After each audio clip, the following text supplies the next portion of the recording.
اللہ تعالیٰ کی نعمتوں میں سے جو ہمارے بدن میں ہے اس میں سے زبان ایک بہت بڑی نعمت ہے۔ اللہ کے رسول صلی اللہ تعالیٰ علیہ وسلم نے زبان پکڑ کر بتلایا کہ اس کے فتنے سے بچو، بلکہ شرمگاہ اور زبان کی حفاظت پر آقا نے فرمایا کہ تمہاری جنت کی ذمہ داری میں لیتا ہوں۔ لیکن یہ یاد رکھیں کہ زبان اور دل دو چیز ہیں۔ دل کی مثال ایک برتن اور ایک ہانڈی جیسی، اور زبان کی مثال چمچے کی طرح۔ چمچے میں وہی چیز آئے گی جو ہانڈی میں ہے،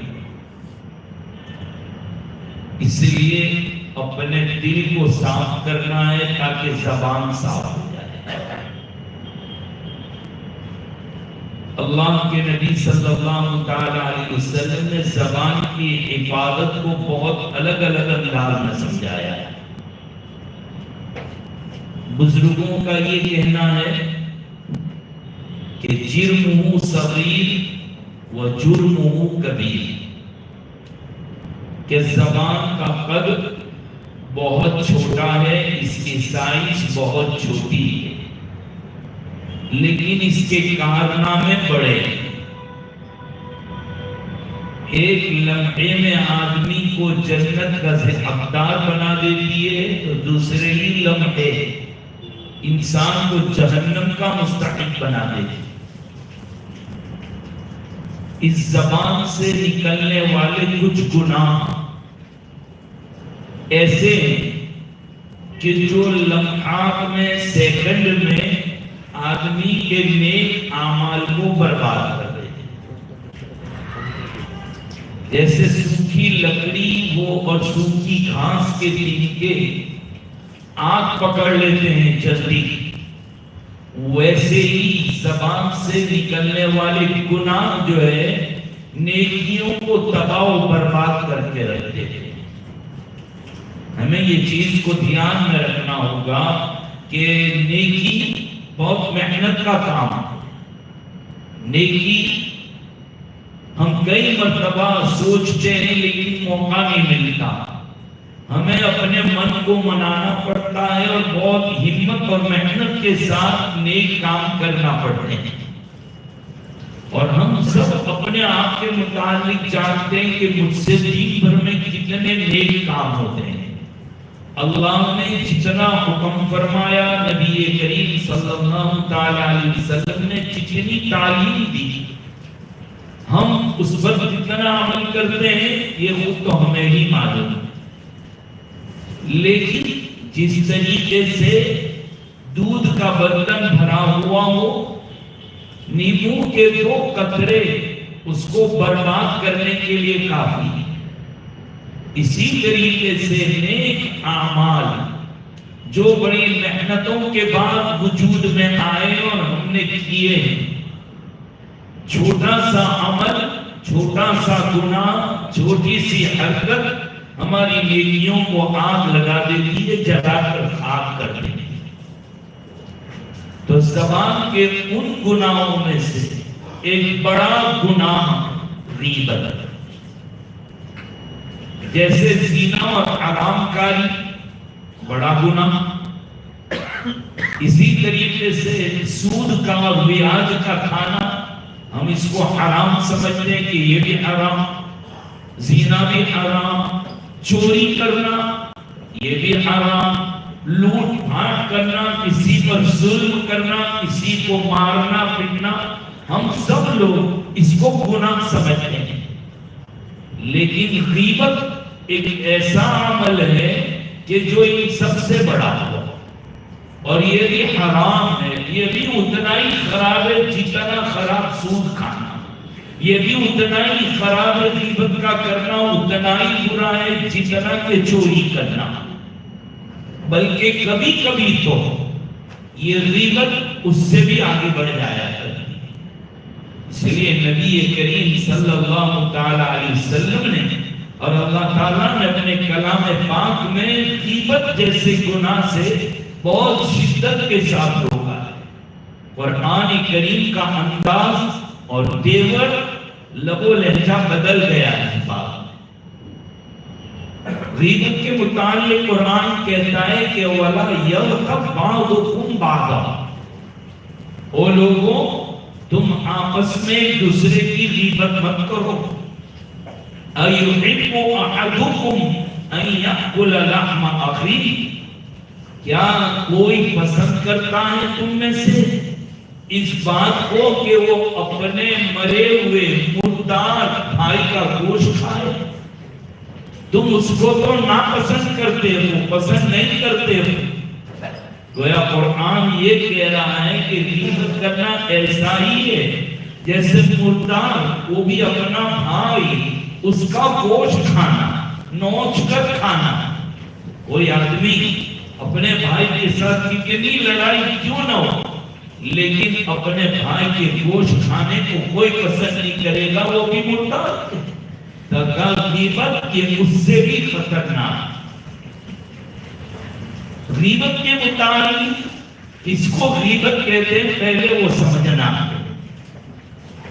نبی کریم صلی اللہ تعالی علیہ وسلم نے صحابہ سے ایک دن پوچھا، جانتے ہو غیبت کس کو کہتے ہیں؟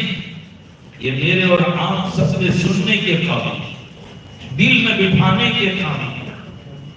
کیوں کہ آج غیبت سے ہماری کوئی مجلس پاک نہیں ہوتی، ہم سب اس میں ملوث اور مبتلا ہوتے ہیں، کسی نہ کسی راستے سے کہیں نہ کہیں کچھ نہ کچھ تو حصہ لگ جاتا ہے۔ تو صحابہ سے پوچھا، جانتے ہو غیبت کس کو کہتے ہیں؟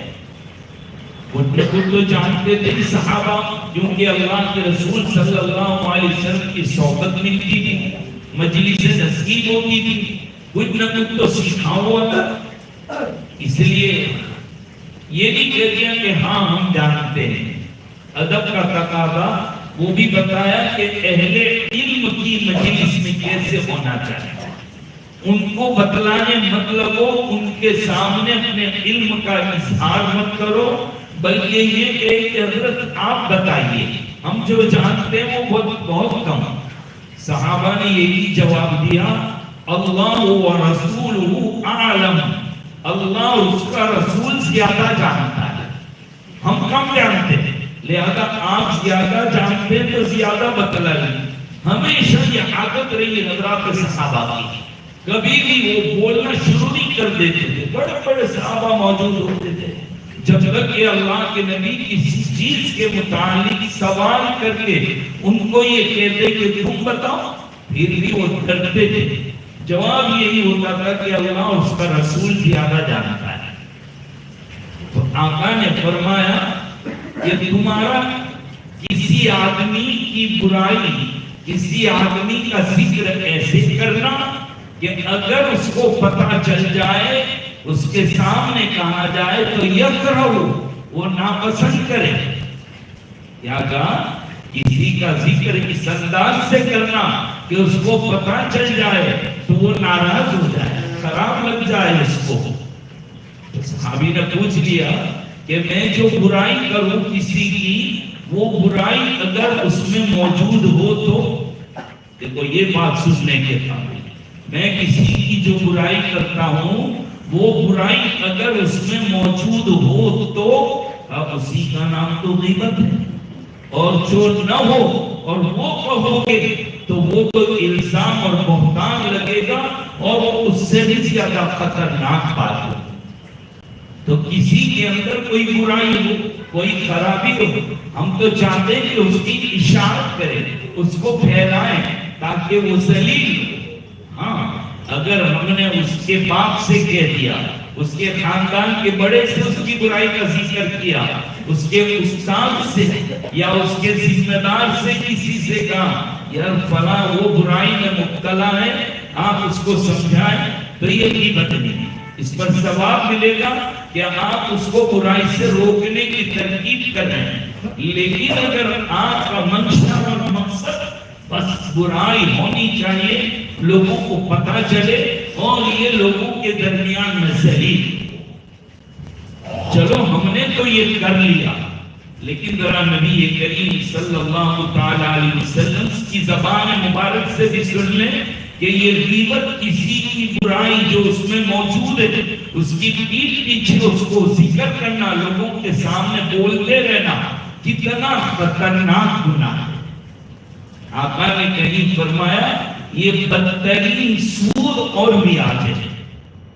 بدترین یعنی سود اور بیاج، اس کی برائی سے ہم واقف ہے کہ بھئی ہر مسلمان سود کے پیسوں سے ڈرتا ہے، بھئی حرام ہے، میں اس کو ہاتھ بھی نہیں لگاتا، اپنے بینک میں معلوم کرتا رہتا ہے کہ میری اوریجنل رقم کتنی ہے اور بیاج کیا ہے، کتنا اس کو مجھے کیسے نکالنا ہے۔ ایک مسلمان ڈرتا رہتا ہے کہ بیاج حرام ہے، بہت ڈرتے ہیں۔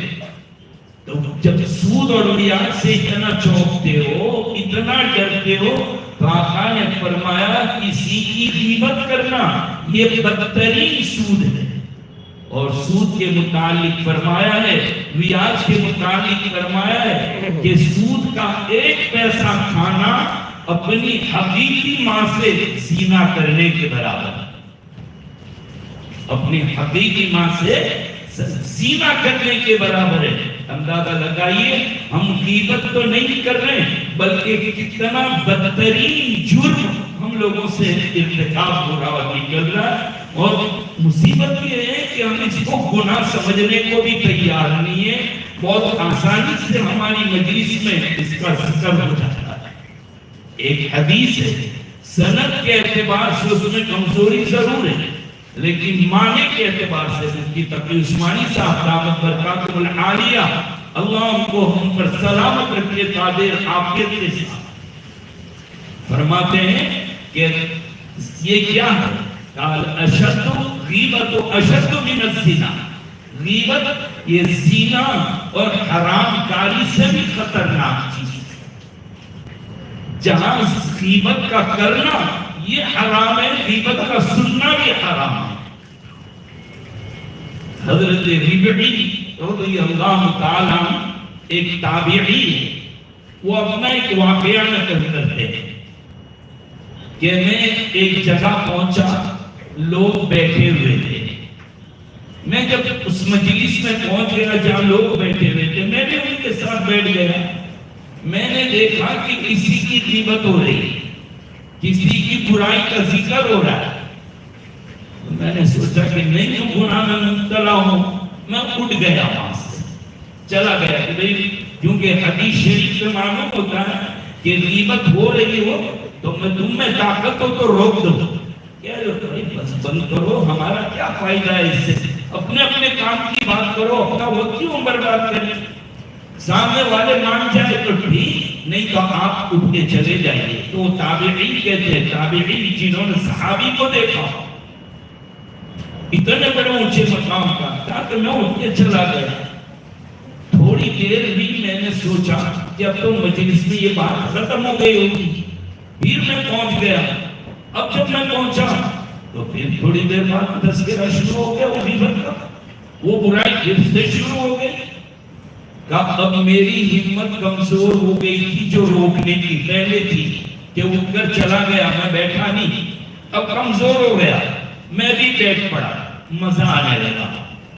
کسی کی برائی ہوتی ہے تو کیا ہوتا ہے، دھیرے دھیرے انٹرسٹ آنے لگتا ہے، ہاں تکبر اندر سے جاتا ہے۔ کہا میری ہمت ٹوٹ چکی تھی، اب میں بھی اس میں مزے لینے لگا، میں کچھ سننے لگا، حتیٰ کہ میری زبان سے بھی کچھ نکل گیا۔ مجلس پوری ہو گئی، میں رات کو سویا تو کہا خواب میں دیکھتا ہوں کہ ایک فرشتہ آیا اور ایک تھالی اور پلیٹ میں سور اور خنزیر کا گوشت رکھا ہوا، وہ لے کر آیا اور میرے منہ میں ٹھوس رہا ہے۔ مجھے بدبو بھی آ رہی ہے اور مزہ بھی بہت خراب لگ رہا ہے کہ میں یہ کیا کر رہا ہوں، مجھے یہ کیا کھلایا جا رہا ہے۔ کہا کہ میں بہت پریشان ہوا، اسی حالت میں میری آنکھ کھل گئی، میں بہت گھبرایا، یہ خنزیر کا گوشت کیا ہوا۔ کہا میں جب بھی 1 مہینے تک، وہ فرماتے ہیں 1 مہینے تک میں جب بھی کھانے کے لیے بیٹھتا تھا تو وہی خنزیر کے گوشت والی بدبو جو خواب میں سونگی تھی وہ پلیٹ میں آ گئی، وہی مزہ جو سور کے گوشت کا تھا جو خواب میں آیا تھا 1 مہینے تک وہ مزہ اور وہی تیز خنزیر والا میرے کھانے کے اندر آتا تھا۔ میں نے توبہ کی، کتنی دعائیں کی، تب جا کر یہ کیفیت دور ہوئی۔ تو غیبت کرنا بھی گناہ، سننا بھی گناہ ہے، طاقت ہو تو روک دو، نہیں تو اس مجلس سے ہٹ جاؤ۔ یہ کہیں کہ بھی وہ کرتے میں کیا کروں، لیکن کم از کم ہماری زبان میں جس کو کہتے ہیں کہ آخر میں ہاں اور ہوں، جی یہ ایسا ہی ہے کہ ٹاپسی تو بھولنی پڑتی کر کے پورا گناہ آدمی اپنے ذمہ لے لیتا ہے۔ ہمارے حضرت تھانوی رحمۃ اللہ علیہ غیبت سے بچنے کا طریقہ بہت اچھا بتلاتے ہیں کہ بھائی کسی کی تعریف ہی مت کرو تم کہ وہ بہت اچھا آدمی ہے، ارے اس کا تو کیا کہنا، کیونکہ جب تعریف کرو گے تو کوئی نہ کوئی تو ایسا ہوگا جس سے وہ برداشت نہیں ہوگی، وہ کہے گا اب رہنے دے، میں جانتا ہوں کتنے پانی میں ہے، بس آپ کو بھی ایک پانی کا قطرہ یاد آ جائے گا، چل پڑی بات۔ ارے تعریف ہی مت کرو، قیامت کے دن اللہ یہ سوال نہیں کریں گے کیا کہ تو نے اس کی تعریف کیوں نہیں کی تھی، اس کی اچھی بات کیوں نہیں کی تھی، کسی سے یہ سوال نہیں ہوگا، نہیں پوچھیں گے اللہ تعالیٰ کہ وہ اچھا تھا تجھے اچھا کہنا چاہیے نا، یہ نہیں پوچھیں گے۔ ہاں کسی کی برائی کریں گے تو اللہ پوچھیں گے، اس لیے تعریف ہی مت کرو، کیونکہ 2-3 لفظ بڑے خطرناک ہیں جو پہلے کی اچھائی کو جلا کے رکھ دیتے ہیں، اس میں سے ایک اگر، ایک مگر اور ایک لیکن۔ اگر، مگر اور لیکن، یعنی بات کرتے کہتے مگر ایسا ہے، یعنی جتنا پہلے بولا تھا سب سے پانی دے دیا ہے تو بہت اچھا، اگر ایسا کر لے تو 4 چاند لگ جائیں گے، ہاں ہے تو بہت اچھا، لیکن یہ اگر مگر لیکن، تو اس لیے کسی کی تعریف ہی مت کرو کہ کسی کی برائی کرنی پڑے۔ حضرت تھانوی رحمۃ اللہ علیہ، حضرت مفتی شفیع صاحب رحمۃ اللہ علیہ، ہمارے بڑے لوگ، آپ ذرا انتقال سے پہلے کے حالات پڑھیے، انہوں نے لوگوں کو خط لکھے تھے اور معافی مانگی تھی کہ بھئی میرے سے آپ کی کوئی غیبت ہو گئی، مجھے تو یاد نہیں ہے، لیکن اگر آپ کے کانوں تک بات آئی ہو تو آپ آ جائیں، معاملہ صاف کر لو، میں بدلہ دینے کے لیے تیار ہوں، میں معافی مانگنے کے لیے تیار ہوں۔ بلکہ ہم سب جانتے ہیں کہ نبی کریم صلی اللہ تعالی علیہ وسلم اپنے آخری وقت کے اندر مسجد شریف تشریف لائے، جبکہ آپ کو آنے میں دقت ہو رہی تھی، تکلیف ہو رہی تھی، اور کیا کہا، اے لوگ اگر میری ذات سے کسی کو کوئی تکلیف پہنچی ہو، کسی کا کوئی حق پر نکلتا ہو کسی کا حق، تو وہ میں دینے کے لیے تیار ہوں، حتیٰ کہ جسمانی تکلیف پہنچائی ہو میں اس کو بھی ادا کرنے کے لیے تیار ہوں۔ صحابی رسول کھڑے ہو گئے تھے، جی مجھے بدلہ لینا ہے، سارا مجمع حیران، سرکار دو عالم صلی اللہ تعالی علیہ وسلم سے یہ بدلہ لینا، کیا اس نے کیا ایسا ہوا، سب حیران۔ آقا نے کہا سب ٹھیک، ٹھنڈے ہو جاؤ، قیامت کے دن مجھے میری نیکیاں چلی جائے، اس سے بہتر تو ہے کہ آج یہ بدلہ لے لے۔